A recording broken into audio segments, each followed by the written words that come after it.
వాసు, దాసు అనే ఇద్దరు మిత్రులు ఏడో తరగతి చదువుతున్నారు.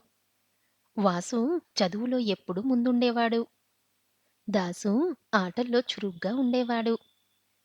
అందరూ "నువ్వు ఆటలు చాలా బాగా ఆడుతున్నావు. అలాగే చదువు మీద కూడా దృష్టి పెట్టు. నీ భవిష్యత్తు బాగుంటుంది" అని చెప్పేవారు. అయినా దాసు వినేవాడు కాదు.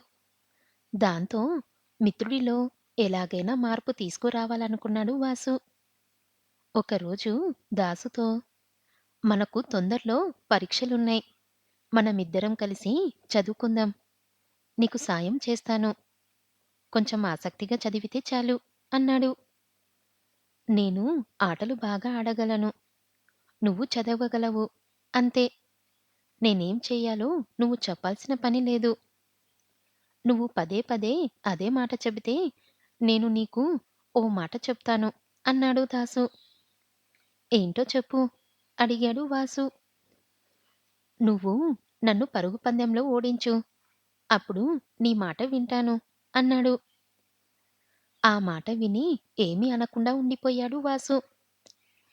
కొన్ని రోజులకు దాసు దగ్గరకు వచ్చి, పరుగుల పందెంలో నిన్ను ఓడిస్తే చెప్పినట్లు చదువుతావు కదా అడిగాడు.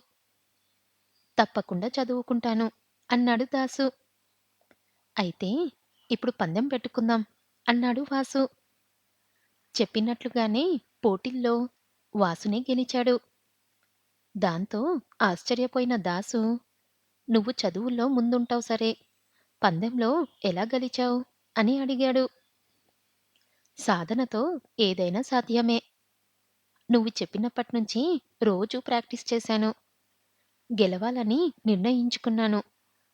నువ్వు కూడా చదువు మీద శ్రద్ధ పెడితే అందులో కూడా మంచి మార్కులు తెచ్చుకోగలవు అన్నాడు వాసు. మిత్రుడికి ఇచ్చిన మాట ప్రకారం అప్పట్నుంచి ఆటలతో పాటు చదువు మీద దృష్టి పెట్టాడు దాసు.